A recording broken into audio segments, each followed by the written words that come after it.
Bonsoir mesdames et messieurs, bienvenue sur World News. Vous êtes de plus en plus nombreux à nous suivre. Si vous êtes nouveau, n'oubliez pas de vous abonner à ma chaîne, de liker et de donner votre avis en commentaire. Allez, on commence. La capitale Ouagadougou s'est réveillée avec des tirs ce matin dans le quartier de la Présidence. Autour de 4h30, des tirs ont été entendus aux environs du camp militaire Babassi et au quartier Ouaga 2000, près de palais de Kossiam, le palais présidentiel.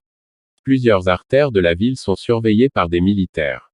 Les commerces sont fermés. L'accès à la télévision publique qui a cessé d'émettre pendant un moment est bloqué. Une source sécuritaire a confié à la BBC qu'il s'agit d'une mutinerie qui fait suite à des revendications de primes.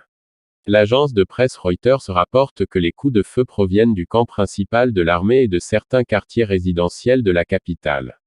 Ce mouvement des militaires burkinabés intervient 8 mois après celui de lieutenant-colonel Paul-Henri Sandaogo Damiba. Tôt, dans la matinée du vendredi 30 septembre 2022, des hommes lourdement armés ont tiré plusieurs coups de feu à Ouagadougou. Une situation qui a créé la panique au sein des populations. Dans un communiqué, le gouvernement indique qu'il s'agit d'un mouvement d'humeur de certains soldats. Les Ouagalais ont été tirés de leur sommeil le vendredi 30 septembre 2022, par des tirs à l'arme lourde. Des militaires lourdement armés ont occupé tous les points stratégiques et le quartier présidentiel Ouaga 2000. Dans la mi-journée, la présidence du Burkina Faso a appelé les populations au calme et à la vigilance.